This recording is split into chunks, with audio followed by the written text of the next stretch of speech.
Hello everyone, आप सभी का बहुत बहुत स्वागत है। आज से हम स्टार्ट करने वाले हैं प्रैक्टिस सेट। हिंदी के आपके प्रैक्टिस सेट लाए हैं जिसमें आपको 30 प्रश्न मिलेंगे जो आपको हल करने होंगे। इससे आपको एक आइडिया भी लग जाएगा आपकी तैयारी कैसी चल रही है। और जो ये प्रश्न हैं ये सारे पुरानी परीक्षाओं पर आपके आधारित हैं। चलिए स्टार्ट करते हैं। इनमें आपके हिंदी के सारे चैप्टर्स हैं वो कवर हो जाएंगे इससे, और आपको अपनी तैयारी का एक आइडिया भी हो जाएगा कि किस तरह आपकी तैयारी चल रही है, आपको कौन सा प्रश्न हल करने में परेशानी आ रही है। तो चलिए स्टार्ट करते हैं। पहला प्रश्न है, गोधूम शब्द का तद्भव है। तो गोधूम शब्द का तद्भव कौन सा है? गेहूं, गोधन, धन या गोरस? तो आप किस पर टिक करेंगे? तो टिक करने से पहले, आंसर सॉल्व करने से पहले समझ लेते हैं तत्सम किसे कहते हैं या और तद्भव किसे कहेंगे। तत्सम और तद्भव। तो तत्सम किसे कहेंगे? जो वर्ड संस्कृत के समान हो। तत् और सम दो शब्दों से मिलकर बना है तत्सम, यानी उस तत् माने होता है उसके और सम माने समान। अब उसके कौन? संस्कृत। संस्कृत के जो समान वर्ड हैं, संस्कृत के मूल शब्द हैं, उन्हें ही तत्सम कहेंगे। और तद्भव जो हमारे हिंदी में आ गए हैं वो तद्भव कहलाएंगे। मैंने कल आपको क्लास में बताया था, साहित्य की क्लास में, कि जो संस्कृत से कैसे बनी हिंदी। संस्कृत से पाली बनी, पाली से होते हुए प्राकृत, प्राकृत से अपभ्रंश, और अपभ्रंश से ही फिर हिंदी बनी है। तो इन चरणों से गुजरी है संस्कृत, फिर हिंदी बनी। तो ये जो शब्द बने हिंदी भाषा के वो तद्भव कहलाएंगे। तो आपका गोधूम का सही आंसर गेहूं होगा, गोधन या धन या गोरस। तो ऑप्शन ए सही है, गेहूं। कौन सा? ऑप्शन ए, गेहूं। गोधूम शब्द का तद्भव है गेहूं, और गोधूम जो शब्द है वो तत्सम है और गेहूं तद्भव है। प्रागैतिहासिक शब्द में प्रयुक्त उपसर्ग है। तो ये जो शब्द है प्रागैतिहासिक शब्द, इसमें कौन सा उपसर्ग है? तो आप उपसर्ग और प्रत्यय समझते होंगे। उपसर्ग कौन से होते हैं? उपसर्ग ऐसे शब्दांश हैं, शब्दों के अंश ही तो होंगे, शब्दांश हैं जो किसी शब्द में आगे जुड़ते हैं और उसका अर्थ बदल देते हैं। उपसर्ग किन्हें कहेंगे? वे शब्दांश जो किसी शब्द के आगे लगकर उनके अर्थ में विशेषता ला दें या उनका अर्थ बदल दें, उपसर्ग कहलाएंगे। शब्दांश आगे लगे। और यहीं से प्रत्यय की परिभाषा भी क्या होगी? प्रत्यय, प्रत्य प्लस अय, यानी कि जो बाद में आए। तो ऐसे शब्दांश जो किसी शब्द के बाद में जुड़कर उसका अर्थ बदल देते हैं या विशेषता ला देते हैं अर्थ में, वो प्रत्यय कहलाते हैं। तो उपसर्ग और प्रत्यय आप समझ गए होंगे। तो यहाँ से छाटिए आपका कौन सा प्रत्यय होगा इसमें। प्राग होगा, प्रा होगा, या प्राक होगा, या प्रागैतिहासिक। तो ये दो शब्दों से मिलकर बना है प्राक प्लस ऐतिहासिक। प्राक प्लस ऐतिहासिक। ये व्यंजन संधि इसमें हो जाएगी, का को गा जो हो जाता है, व्यंजन संधि है आपकी। तो प्राक आंसर सही है। कौन सा? सी, ऑप्शन सी, प्राक। किस किस का सही था? अब चेक कर लीजिए अपना अपना, किसका आंसर सही था। प्राग ऐतिहासिक शब्द में प्रयुक्त उपसर्ग है प्राक। बढ़ते हैं अगले क्वेश्चन की ओर। अद्यतिका का अर्थ क्या है? पर्वत के पास की भूमि, पर्वत शिखर पर स्थित भूमि, पर्वत के ठीक नीचे की भूमि, सूर्य जिस पर्वत के पीछे से निकलता है उसकी भूमि। अद्यतिका का क्या अर्थ है? तो पर्वत के ठीक नीचे की भूमि अद्यतिका कहलाएगी। ऑप्शन सी सही है। सिर पर बैठो काल, आंख दो खात निकारत, खींचहि जीव है स्यार अतहि आनंद धारत, गीत जांग को खोद खोद के मांस उपारत, स्वान अंगुलन काट काट के खात विदारत। तो ये इस पद में किस रस का प्रयोग हुआ है? तो ये पद पहले हम ध्यान पूर्वक पढ़ेंगे फिर उसका अर्थ समझेंगे और फिर समझेंगे इसमें कौन सा रस है। तो आपसे रस के बारे में पूछा गया है, तो आपको रस के विषय में पता होगा 9 रस होते हैं। कितने रस होते हैं? 9। और उनके स्थायी भाव होते हैं। तो ये आपके रस दिए हुए हैं, तो इनमें पहचानना है। तो सिर पर बैठो काग, यानी सिर पर काग कौवा बैठा हुआ है, आंख दोनों निकाल रहा है। खींचे जीभ सियार, यानी कोई सब है उस पर कौवा है वो बैठा हुआ है और उसकी आंखें निकाल रहा है, और सियार जो है उसकी जीभ निकाल रहे हैं और उनको इसमें बहुत आनंद आ रहा है। गिद्ध जांग को गोद खोद के मांस उपारत, गिद्ध जो है वो जांग में से खोद खोद के मांस निकाल रहे हैं। स्वान अंगुलिन काट काट के खात विदारत, स्वान मतलब कुत्ता, कुत्ता उनकी अंगुलियों को नोच नोच के या काट काट के खाता है और बिगाड़ रहा है उसको। तो ये इसे सुनकर आपके मन में कौन सा रस या भाव पैदा हुआ, कौन सा भाव पैदा हुआ, इसको जानेंगे तो हमें कौन सा भाव पैदा होगा? घृणा, घृणा सी होगी, यानी कि हमें अंदर से इसे सुन के घिन सी लगेगी। तो इसमें कौन सा रस होगा? आप बताएं कौन सा रस होगा? विभिन्न रस, अद्भुत रस, भयानक रस या वीर रस। तो आपको घृणा हो रही है, तो ये कौन सा रस होगा? ऑप्शन ए, विभिन्न रस। इसमें घृणा स्थायी भाव होता है, इसको जुगुप्सा भी कहते हैं, जुगुप्सा, जुगुप्सा। तो ये पंक्तियां हैं, इनको सुनकर मन में घृणा सी हो रही है, घिन सी लग रही है, तो इसमें कौन सा रस होगा? विभिन्न रस। ठीक है। अद्भुत रस में कौन सा स्थायी भाव होता है? विस्मय। वीर रस में उत्साह, यानी ऐसी पंक्तियां जिनको पढ़ के उत्साह आ जाए। भयानक रस में भय स्थायी भाव होगा, तो आपका ऑप्शन ए सही है, विभिन्न रस। चलिए आगे बढ़ते हैं। मानस का हंस उपन्यास किसके जीवन पर आधारित है? तो मानस का हंस उपन्यास ये किसने लिखा है? ये उपन्यास है मानस का हंस, तो ये लिखा है अमृतलाल नागर ने, अमृतलाल नागर। तो अमृतलाल नागर, इन्होंने मानस का हंस उपन्यास लिखा है। ये किस पर लिखा है? सूरदास पर, तुलसीदास या वाल्मीकि या कालिदास पर। तो आप कौन सा आंसर लगाएंगे? सूरदास, तुलसीदास, वाल्मीकि या कालिदास। तो आपका ऑप्शन बी सही होगा, तुलसीदास। मानस का हंस उपन्यास जो है वो तुलसीदास के ऊपर है, और इस उपन्यास के जो लेखक हैं वो अमृतलाल नागर हैं। और हिंदी में ऐसे भी प्रश्न आ जाता है कि मानस का हंस किसे कहते हैं? तो मानस का हंस तुलसीदास को कहते हैं, ध्यान रखना। अगला प्रश्न है, लेखन में दोष का मुख्य कारण क्या है? पाठ को ध्यान से ना सुनना, लिपि की अनभिज्ञता, व्याकरण की जानकारी का अभाव, उपयुक्त सभी। अगर आप कोई चीज लिख रहे हैं उसको सही नहीं लिख पा रहे, तो क्या क्या रीजन होंगे, क्या क्या कारण होंगे कि आप उसको सही नहीं लिख पाएंगे? या तो आप ध्यान से नहीं सुनेंगे, या आपको लिखना नहीं आता है, कि लिपि की अनभिज्ञता है कि हम कैसे लिखें, दाएं से बाएं की ओर लिखें या किस तरह लिखें, किस तरह चिन्हों का प्रयोग करें।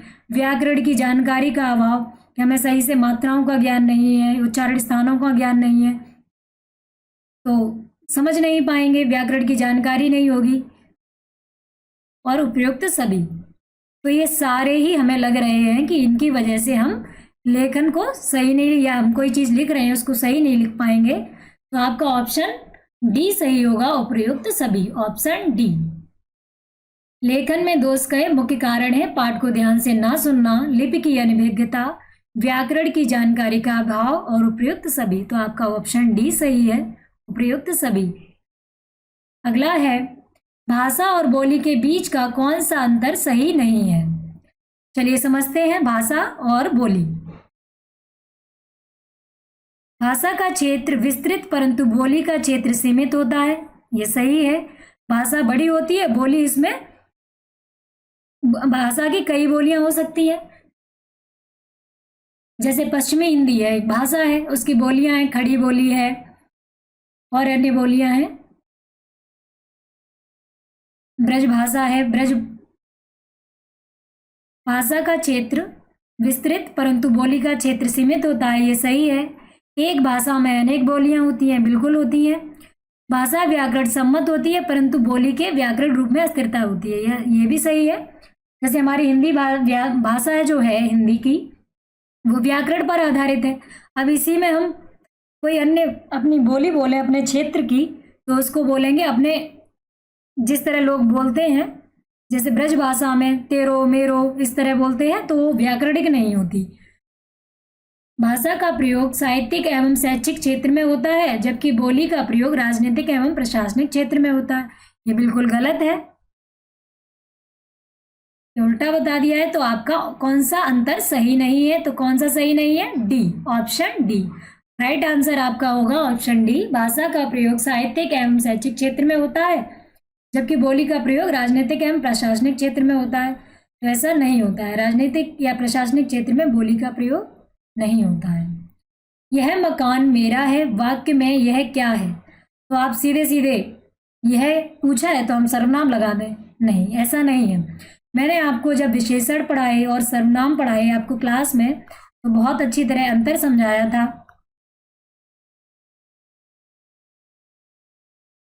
यह मकान मेरा है, तो मैंने आपको बताया था कि सार्वनामिक विशेषण और निश्चयवाचक सर्वनाम में थोड़ा कंफ्यूजन होता है।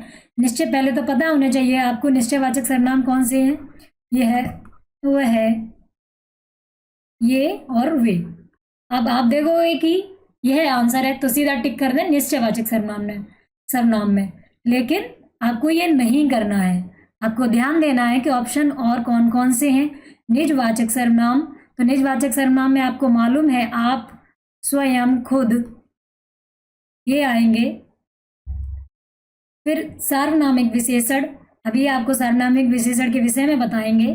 तो सार्वनामिक विशेषण में क्या आएगा? ऐसे सर्वनाम जो विशेषण की तरह कार्य करने लगे, विशेषण की तरह हो जाए, तो वो सार्वनामिक विशेषण कहलाएंगे। गुणवाचक विशेषण में किसी की क्वालिटी, गुण, दोष, रंग, रूप, आकार, ये आएंगे।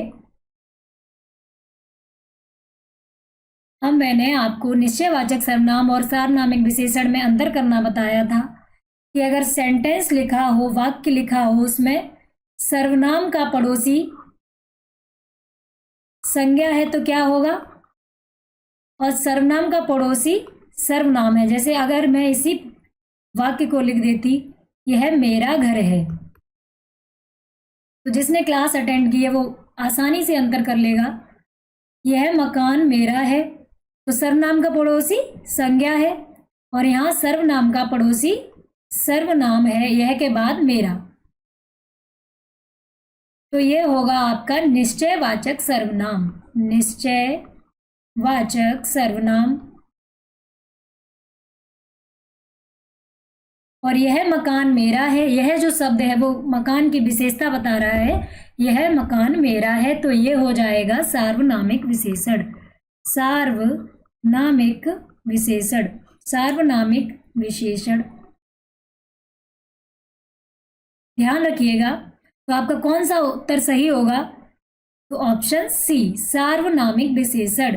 सर्वनाम का पड़ोसी संज्ञा हो तो सार्वनामिक विशेषण होगा, और सर्वनाम का पड़ोसी सर्वनाम हो तो निश्चयवाचक सर्वनाम होगा। तो आपका ऑप्शन सी सही है, ऑप्शन सी, सार्वनामिक विशेषण। यह मकान मेरा है में यह जो शब्द है उसका आंसर है सार्वनामिक विशेषण। सूर्य का पर्यायवाची नहीं है। सूर्य जो है इसके पर्यायवाची काफी बार परीक्षाओं में आए हुए हैं। आपके ये पुरानी परीक्षा में ये प्रश्न आया है। सविता, मार्तंड, अंशुमाली, अर्णव। तो जो सविता है ये भी सूर्य का पर्यायवाची है। मार्तंड है, इसको भी सूर्य का पर्यायवाची है। अंशुमाली, अंशु माने होता है किरण, किरण का जो माली है तो यानी कि सूर्य होगा, ये भी सूर्य का पर्यायवाची है। अर्णव, अब जो अर्णव शब्द है ये समुद्र का पर्यायवाची है। किसका पर्याय है? समुद्र, समुद्र का पर्याय है अर्णव। तो याद रखना ये सविता, अंशुमाली, मार्तंड ये सूर्य के पर्यायवाची हैं, और अर्णव आपका सूर्य का पर्यायवाची नहीं है। तो आपका कौन सा आंसर सही होगा? ऑप्शन डी, ऑप्शन डी सही है, अर्णव। अर्णव है समुद्र का पर्यायवाची, ये नोट कर लीजिएगा। संज्ञा का वह रूप, अगला क्वेश्चन है, संज्ञा का वह रूप जिससे क्रिया का अलगाव पाया जाता है उसे कौन सा कारक कहते हैं? तो कारक आपने पढ़े होंगे, कारक आपके हिंदी में 8 है। करण कारक आंसर होगा, अपादान कारक होगा, अधिकरण कारक हो गया या संप्रदान कारक होगा। तो आप कभी कभी प्रश्न को अच्छी तरह समझ ही नहीं पाते कि हमसे पूछा क्या गया है। तो संज्ञा का वह रूप जिससे क्रिया का अलगाव पाया जाता है उसे कौन सा कारक कहते हैं? तो आपने कारक जब पढ़े हों तो पढ़ा होगा कारक क्या होते हैं। तो हिंदी में कारक 8 होते हैं। तो कारक किन्हें कहेंगे? तो कारक उन्हें कहेंगे जो क्रिया का संबंध संज्ञा और सर्वनाम से बताएं। तो वे शब्द जो संज्ञा अथवा सर्वनाम को क्रिया से जोड़ते हैं या वे चिन्ह, तो संज्ञा अथवा सर्वनाम को क्रिया से जोड़ने वाले चिन्ह कहलाएंगे कारक। नोट कर लेना, कारक किन्हें कहेंगे? संज्ञा अथवा सर्वनाम को जोड़ने वाले चिन्ह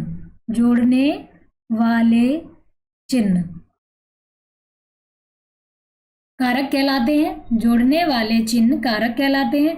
कारक आपके 8 होते हैं। कर्ता कारक, कर्म कारक, इनके चिन्ह होते हैं। कर्ता का चिन्ह है ने, कर्ता ने कर्म को करण से संप्रदान के लिए, संप्रदान कारक चतुर्थी विभक्ति में होगा, संप्रदान के लिए। फिर अगला आपका 5वां है, यहां पर करे दे रही हूं 5वां, अपादान। इसमें से चिन्ह होगा और से अलग होने के लिए होगा, पुस्तक में अलग होना।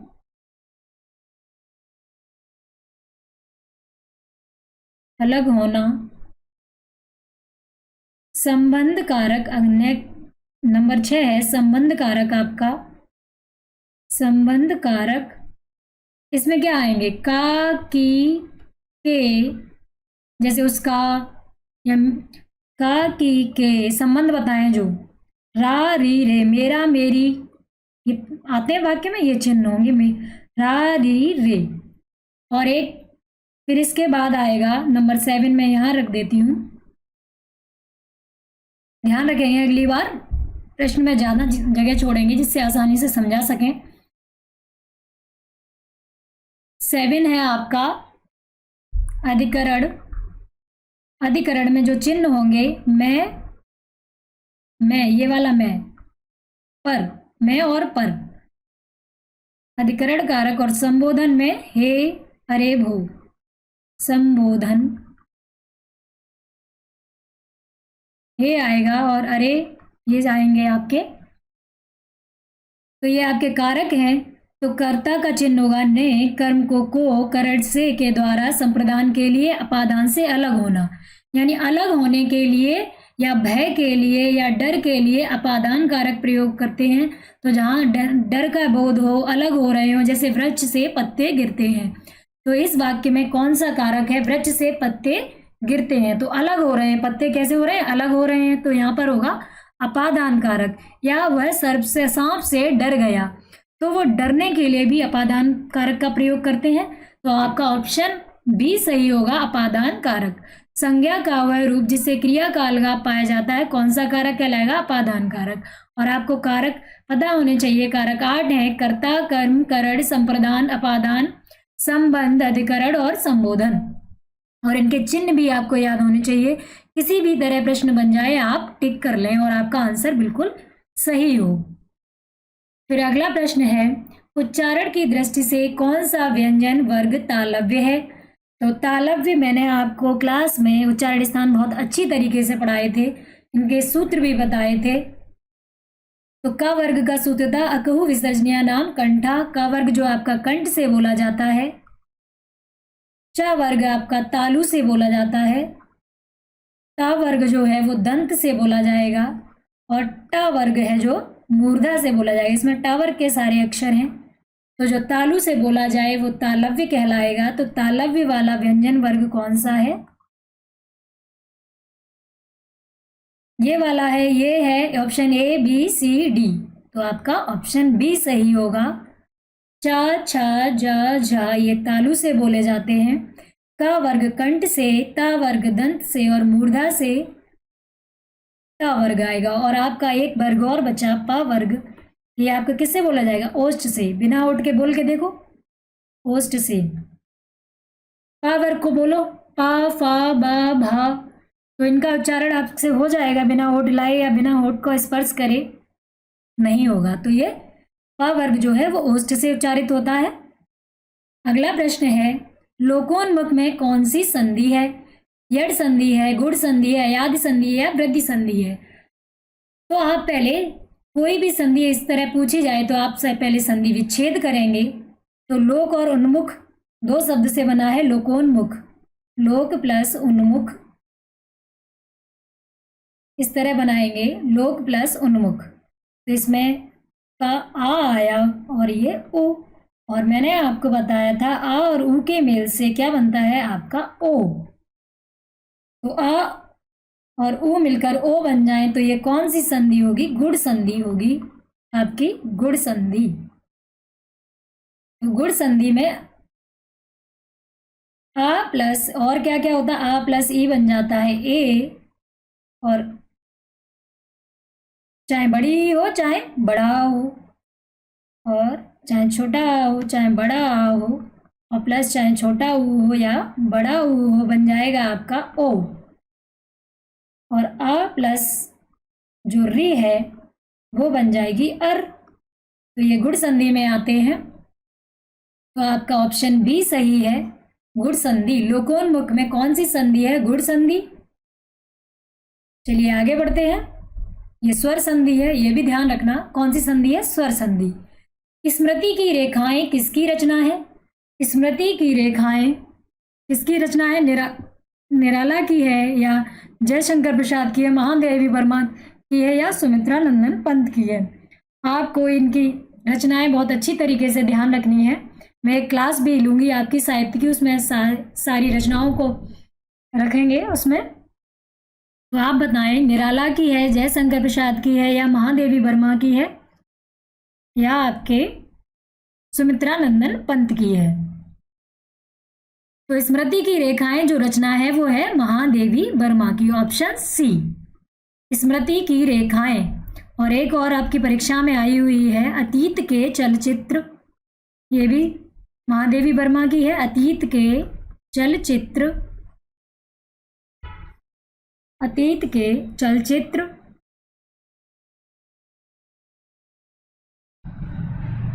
और भी रचनाएं हैं कुछ, देख लो। संस्मरण, यामा, ये फेमस रचनाएं हैं जो आपकी परीक्षा में आ सकती हैं। नीरजा, निहार, रश्मि, तो ये कुछ प्रमुख रचनाएं हैं महादेवी वर्मा की, ये आप नोट कर लीजिएगा। तो स्मृति की रेखाएं किसकी रचना है? महादेवी वर्मा की। और अतीत के चलचित्र भी इनकी ही है। संस्मरण, यामा, नीरजा, निहार और रश्मि इनकी ही रचनाएं हैं। जयशंकर प्रसाद को क्या कहते हैं? नाटक सम्राट। सुमित्रा नंदन पंत को क्या कहेंगे? प्रकृति का सुकुमार कवि। और स्मृति की रेखाएं किसकी रचना है? महादेवी वर्मा की। आपका ऑप्शन सी सही होगा, और ये रचनाएं भी आप नोट कर लीजिएगा। अगला है, प्रतिदिन शब्द में समास होगा। तो जब आपने समास पढ़े होंगे तो उनमें आपको सबकी पहचान पता होगी। तो प्रतिदिन, तो इसमें प्रति जो है क्या लगा है? अव्यय। अव्यय किन्हें कहेंगे? अव्यय किन शब्दों को कहते हैं? अव्यय।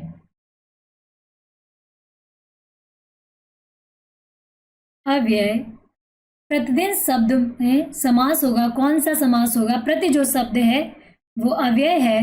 अव्यय वे शब्द कहलाते हैं जो कभी बदले नहीं। आ माने नहीं, व्यय माने खर्च हो, यानी जो कभी बदले नहीं, उन्हें कहते हैं अव्यय। जिनमें विकार उत्पन्न ना हो, अविकारी शब्द भी कहते हैं।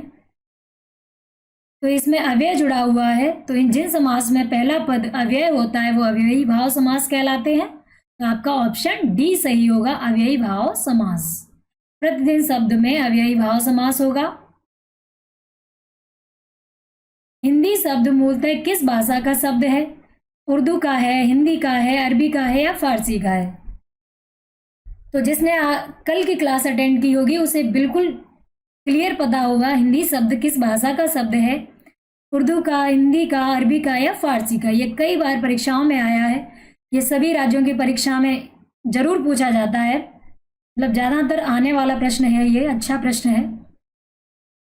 तो उर्दू है, हिंदी है, अरबी है, फारसी है। टिक करिए आप, आंसर भी कमेंट बॉक्स में आंसर भी दीजिए। हिंदी शब्द मूलतः किस भाषा का शब्द है? तो हिंदी शब्द जो है वो आपका फारसी भाषा का शब्द है, फारसी भाषा का शब्द है। हमारे यहाँ ईरानी आए थे जिन्हें फारसी भी कहते, फारस से आए थे, फारस, ईरानी। तो वो सिंध नदी जो प्रवाहित होती है उत्तर पश्चिम में, उसको बोलते थे हिंदू। तो सिंधु से ही, सिंधु जो शब्द है, सिंधु देश बोला जाता था हमारे देश को, लोग बोलते थे सिंधु, तो उसी से बना हिंदू और वहीं से धीरे धीरे हिंदी बोले जाने लगा, हिंदी। तो हिंदी जो मूलतः है फारसी भाषा का शब्द है। कौन सी भाषा का? फारसी भाषा का। तो ऑप्शन डी आपका सही है, हिंदी शब्द फारसी भाषा का शब्द है। सरस्वती पत्रिका का संपादन किसने किया? पंडित महावीर प्रसाद द्विवेदी ने, हजारी प्रसाद द्विवेदी ने, आचार्य राम शुक्ल ने, भारतेंदु हरिश्चंद्र ने। तो किसने किया है? आप द्विवेदी देखकर कंफ्यूज हो गए कि याद तो किया था कि कोई से द्विवेदी थे, उन्होंने सरस्वती पत्रिका का संपादन किया था। अब हम परीक्षा में बैठे हैं और महावीर प्रसाद द्विवेदी और हजारी प्रसाद द्विवेदी में कंफ्यूज है। तो आपका जो सही आंसर होगा वो आप बताएं, पहले आप बताएं फिर मैं बताती हूँ। पंडित महावीर प्रसाद द्विवेदी, हजारी प्रसाद द्विवेदी, आचार्य राम शुक्ल या भारतेंदु हरिश्चंद्र, कौन सा होगा? तो आपका ऑप्शन ए सही है, महावीर प्रसाद द्विवेदी। और इन्हीं के नाम से आधुनिक हिंदी साहित्य का एक युग बना है जिसे कहते हैं द्विवेदी युग। ये भी परीक्षा में आ जाता है, द्विवेदी युग कौन से कवि के आधार पर या लेखक के आधार पर बना है? तो द्विवेदी युग महावीर प्रसाद द्विवेदी के नाम पर बना है। चलिए आगे बढ़ते हैं। विभाव अनुभाव व्यभिचारी संयोगाद रस निष्पत्ति सूत्र किसका है? जब आप रस पढ़ेंगे तो ये सूक्ति भी ध्यान रखें, ये बहुत बार परीक्षाओं में ये सूक्ति पूछ ली गई है। ये किसकी है? विभाव, अनुभाव और व्यभिचारी। व्यभिचारी ये भरत मुनि ने इस संचारी भाव को ही व्यभिचारी कहा है। के संयोग से विभाव, अनुभाव और संचारी भाव के संयोग से रस की निष्पत्ति होती है, रस जो है वो निकलता है यहाँ से। तो ये किसने कहा है? कुंतक ने, वामन ने, क्षेमेंद्र ने, भरत मुनि ने। किसने कहा है? तो आपका ऑप्शन डी सही होगा, भरत मुनि ने। भरत मुनि ने नाट्य शास्त्र लिखी है। नाट्य शास्त्र के प्रणेता पूछ लिए जाते हैं तो याद रखेंगे भरत मुनि हैं। इन्होंने जो रस की संख्या बताई है वो 8 है बताई है, लेकिन रस कितने होते हैं आप याद रखेंगे, 9 रस। अगर पूछ लिया जाए कि भरत मुनि ने रसों की संख्या कितनी बताई है तो आप 8 पर टिक करेंगे, और साधारणतः पूछ लिया जाए कि रसों की संख्या कितनी है तो 9 रस। रस कितने हैं? 9। देवनागरी लिपि का विकास माना जाता है, कौन सी लिपि से माना जाता है? सिंधु लिपि से, खरोष्टी लिपि से, ब्राह्मी लिपि से या देववाणी से। तो कल मैंने ये कराया था आपको।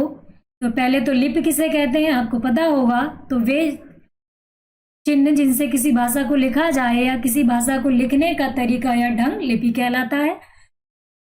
तो किसी भाषा को लिखने के लिए जिन चिन्हों का प्रयोग किया जाता है उसे लिपि कहेंगे। तो हमारी हिंदी की जो लिपि है वो कौन सी है? देवनागरी लिपि। और देवनागरी जो हमारी लिपि है उसका विकास किस लिपि से माना जाता है? तो मैंने आपको कल क्लास में बताया था कि भारतीय लिपि 3 वर्गों में बांटी गई है, सिंधु, खरोष्टी, सिंधु लिपि, खरोष्टी लिपि और ब्राह्मी लिपि। ये 3 वर्गों में बांटी गई लिपि। तो सिंधु लिपि है जो, इसे हड़प्पा लिपि भी कहेंगे। कौन सी लिपि? हड़प्पा लिपि। ये चित्रात्मक होती है जो हड़प्पा सभ्यता में मिली। इसे सिंधु लिपि कहेंगे। ये चित्रात्मक और भाव, इसके भाव चित्रात्मक होते हैं। खरोष्ठी लिपि, ये खर के ओष्ठ की तरह यानी कि गधे की ओष्ठ की तरह है ये खरोष्ठी लिपि। ब्राह्मी लिपि, ब्राह्मी लिपि में 2 शैली हैं, उत्तर शैली और दक्षिण शैली। उत्तर शैली और दक्षिण शैली। तो जो हमारी उत्तर शैली है उसमें देवनागरी लिपि आएगी, देवनागरी। और जो दक्षिणी राज्य हैं उनमें दक्षिण शैली प्रयोग की जाती है, वो भी ब्राह्मी लिपि से विकसित हुई है। जैसे तेलुगु, मलयालम, ये भाषाएं हैं वो ब्राह्मी लिपि से ही उजागर हुई हैं और उसकी दक्षिण शैली से। तो आपका ऑप्शन कौन सा सही होगा, सिंधु लिपि, खरोष्ठी लिपि या ब्राह्मी लिपि? तो ऑप्शन सी सही है, ब्राह्मी लिपि। देवनागरी लिपि का विकास ब्राह्मी लिपि से हुआ है। अगला प्रश्न है आपका, दिवसावसान का समय मेघमय आसमान से उतर रही है, वह संध्या सुंदरी परी सी धीरे धीरे। तो ये अलंकार इनमें पूछा गया है, कौन सा अलंकार है? उपमा अलंकार है, रूपक अलंकार है, या मानवीकरण अलंकार है, या उत्प्रेक्षा अलंकार है? तो आपने अलंकार पढ़े हो तो उनकी कुछ पहचान पढ़ी होगी। तो उपमा अलंकार, रूपक अलंकार, मानवीकरण अलंकार, उत्प्रेक्षा अलंकार। तो उपमा अलंकार में आपने क्या पढ़ा? जब किसी की उपमा की जाए, इसमें पहचान के लिए बना लेंगे सा, जिसमें सा, सी, से, समान, सदृश्य, यानी जिसके समान कोई चीज हो उसकी तुलना की जाए, वहां उपमा अलंकार होता है। तो संध्या सुंदरी परी सी, तो परी के समान है, तो सी शब्द आ गया, तो वहां कौन सा अलंकार होगा? उपमा अलंकार। तो आपका ऑप्शन ए सही है। तो जहां एक वस्तु की समता दूसरी वस्तु से की जाए वहां उपमा अलंकार होगा। और भी इसके उदाहरण देख लेते हैं ऊपर उपमा अलंकार के। पीपर पात सरस मन डोला, सरस शब्द भी आएगा, पीपर पात सरिस मन डोला, यानी मन किसकी तरह डोला? पीपल के पत्ते के समान। तो सरिस शब्द से हम समझ लेंगे इसमें कौन सा अलंकार है? उपमा अलंकार है। ऐसे ही एक दूसरा उदाहरण लेते हैं, मुख मयंक सम, मुख मयंक सम मंजु मनोहर।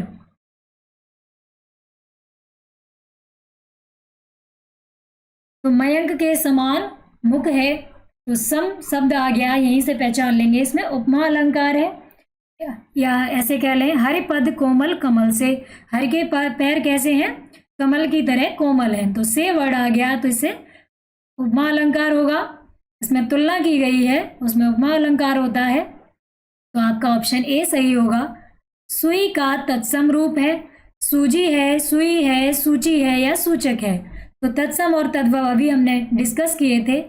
तो सुई का तत्सम रूप क्या होगा? सूजी, सुई, सूची, या सूचक? तो किस किस का आंसर सही है? ऑप्शन बताइए आप। ऑप्शन सी, सूची।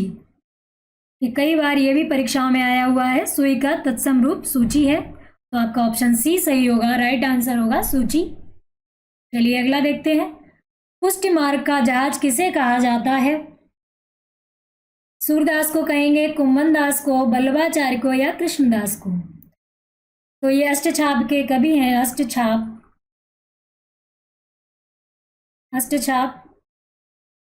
कृष्ण भक्ति शाखा के कवि हैं अष्टछाप कवि।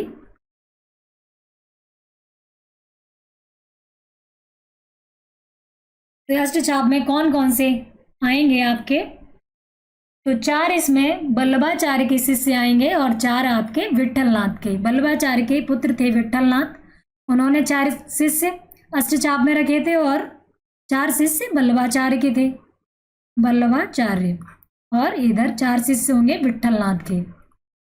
अष्टछाप के कवि आप याद कर लेना, अष्टछाप के कवि विट्ठलनाथ। तो कौन कौन से हैं जो बल्लभाचार्य के शिष्य हैं? इसमें सूरदास, नंबर 2 परमानंद दास, ये नोट कर लीजिएगा, बहुत ही इंपॉर्टेंट प्रश्न है ये वाला। नंबर 3 कुंभनदास, कुंभनदास। और नंबर 4 कृष्णदास, कृष्णदास। ये वल्लभाचार्य के 4 शिष्य थे, ये अष्टछाप के कवि हैं। और विठलनाथ के कौन कौन से थे? गोविंद स्वामी, चीत स्वामी, गोविंद स्वामी, चीत स्वामी और चतुर्भुज दास। अगले हैं नंददास, नंददास। एक कॉपी भी रखिए साथ में, आप उसमें नोट करते जाइए, जो भी आपको इम्पोर्टेंट लगे वो नोट करिएगा। 5, 6, 7 और ये 8 हो गए। ये अष्टछाप के 8 कवि हैं और इनके नाम याद रख लीजिए। सूरदास, परमानंद दास, कुंभन दास और कृष्णदास ये वल्लभाचार्य के शिष्य हैं। ये वल्लभाचार्य के शिष्य और विठलनाथ के शिष्य हैं गोविंद स्वामी, छीत स्वामी, चतुर्भुज दास और नंददास। चतुर्भुज दास और नंददास। तो पुष्टि मार्ग का जहाज किसे कहा गया है? सूरदास को कहा है। ऑप्शन ए सही है, सूरदास को पुष्टि मार्ग का जहाज कहा गया है। और किसने कहा था? वल्लभाचार्य ने। यह बात किसने कही थी कि पुष्टि मार्ग का जहाज सूरदास को? तो वल्लभाचार्य ने पुष्टि मार्ग का जहाज सूरदास को बताया है। तो ये भी आपका एक प्रश्न हो गया कि पुष्टि मार्ग का जहाज सूरदास को किसने कहा? तो किसने कहा? वल्लभाचार्य ने। अगला प्रश्न है, अंगूठी का नग होना का अर्थ है बहुत सुंदर, बहुत प्रिय, छिपा हुआ या बहुत कीमती। तो ये एक मुहावरा है, अंगूठी का नग होना। तो अंगूठी का नग कैसा होता है? महंगा होता है। तो इसका आंसर क्या होगा? सुंदर भी होता है, लेकिन कंफ्यूज मत होना। बहुत सुंदर, छिपा हुआ, बहुत प्रिय और बहुत कीमती। तो अंगूठी का नग होने का मतलब है बहुत कीमती। तो ऑप्शन डी आपका सही है, बहुत कीमती। आगे बढ़ते हैं, ऋजु का विलोम है। तो ऋजु का विलोम क्या है? तो पहले हमें ऋजु का अर्थ भी पता होना चाहिए। ऋजु का अर्थ होता है सरल। तो सीधा, सीधा इसका पर्याय हो जाएगा वक्र। सरल तो है ही, त्रिकोण। तो कौन सा है? वक्र। वक्र का अर्थ होता है टेढ़ा। तो ऑप्शन बी सही है आपका, ऋजु का विलोम है वक्र। ये भी इंपॉर्टेंट है। तरड़ का पर्यायवाची शब्द है। तो अभी सूर्य के पर्यायवाची पढ़े थे। तरड़, सूर्य, नाम, युवती या नदी। तो तरड़ सूर्य का पर्यायवाची है। तो इसमें ऑप्शन ए सही होगा। शुद्ध वर्तनी का चयन करें। ये वर्तनी यानी कि जो शब्द हमने लिखे वो शुद्ध लिखे हैं या गलत लिखे हैं, इनमें देख लेते हैं कौन सा शुद्ध है कौन सा अशुद्ध है। अनुक्रम, अनुक्रिम, रे वाली मात्रा है। अनुक्रम, अनुकर्म, अनुकर्म्र, ये रा ऊपर उड़ा एक यहाँ लगा है। तो कौन सा आपको सही लग रहा है? तो ऑप्शन बी, अनुक्रम। रा के बारे में मैंने आपको क्लास में बताया है जब वर्णमाला पढ़ाई है। तो ये रा, ये वाला साधारण रा है, साधारण, साधारण रा। और जो इस तरह उड़ता है इसको बोलते हैं रेफरा, रेफरा। और एक होता है आपका पदेन रा, जो पद में लगता है, ऐसे हमने लिखे प्रशांत। तो इसमें जो रा लगा ये कहलाएगा पदेन रा। तो रा में भी आप अंतर समझ लीजिएगा। ये साधारण रा, रेफ रा, ये जैसे कर्म में उड़े, ये कौन सा रा है? रेफ रा। और ये प्रशांत में ये लगा तो पदों में लगा तो इसको कहेंगे पदेन रा। और अब ये वाला रा, ये रा नहीं होता, ये री की मात्रा है, जो स्वर है री की मात्रा है। जैसे हम लगा दें कृपा, कृपा में कौन सी मात्रा है? इसे बोलेंगे कृ, ना कि क्र। क्या बोलेंगे? कृ, कृपा। ऐसे ही हम लोग ग्रह, ये ग्रह है और ये गृह है, गृह, गा और री, गृह। इसको सही उच्चारित करेंगे आप। हम सभी पहले समझते, इसके अंतर को नहीं समझते, ग्रह बोल देते हैं और इसको भी ग्रह बोल देते हैं, लेकिन ये क्या है? गृह। ये री की मात्रा है ये, और ये रा की मात्रा है। अगला प्रश्न है, क्रिया कैसा शब्द है? विकारी है, विशेषण है, अविकारी है या विशेष? ये गलत ऑप्शन हो गया यहाँ पर। तो विकारी है, अविकारी है या विशेषण है? क्रिया कैसा शब्द है? तो क्रिया जो शब्द है वो विकारी शब्द है। मैं आपको क्लास में बताऊंगी। जो संज्ञा, सर्वनाम, क्रिया, विशेषण, ये जो शब्द होते हैं वो लिंग वचन कारक के अनुसार चेंज हो जाते हैं, इसलिए इन्हें विकारी शब्द कहते हैं। और आपके जो क्रिया विशेषण है, संबंधवाचक हैं और समुच्चय बोधक हैं, वो अविकारी शब्द में आएंगे क्योंकि वो चेंज नहीं होते, परिवर्तित नहीं होते लिंग वचन कारक के अनुसार। जैसे क्रिया विशेषण है, क्रिया विशेषण, संबंध बोधक वर्ड, संबंध बोधक वर्ड, समुच्चय बोधक,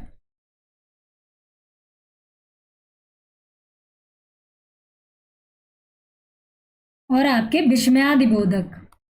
ये जो शब्द होंगे वो आपके अविकारी होंगे, ये चेंज नहीं होते। जैसे क्रिया विशेषण कैसा होगा? धीरे धीरे, तेज तेज। क्रिया की जो विशेषता बताएं वो क्रिया विशेषण कहलाते हैं।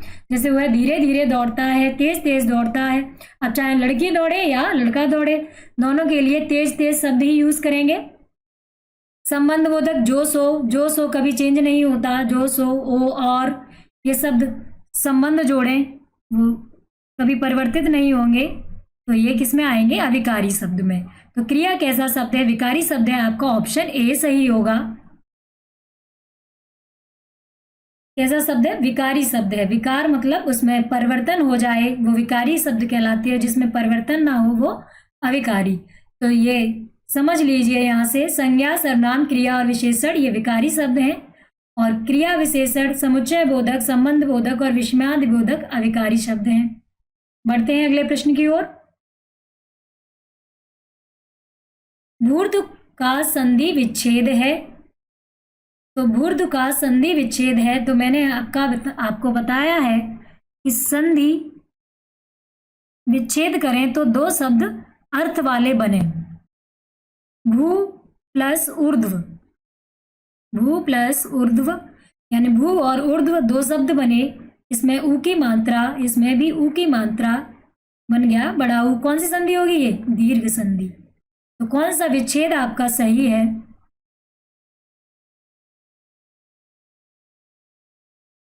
ऑप्शन बी, भूर्ध्व। प्रति उत्पन्नमति, इसका उत्तर क्या होगा? प्रति उत्पन्नमति किसे कहेंगे? उत्तर ना देने की क्षमता, जो फिर से उत्पन्न हुआ हो, जो तत्काल उत्तर दे सके, जिसकी बुद्धि में नई बात उत्पन्न हो।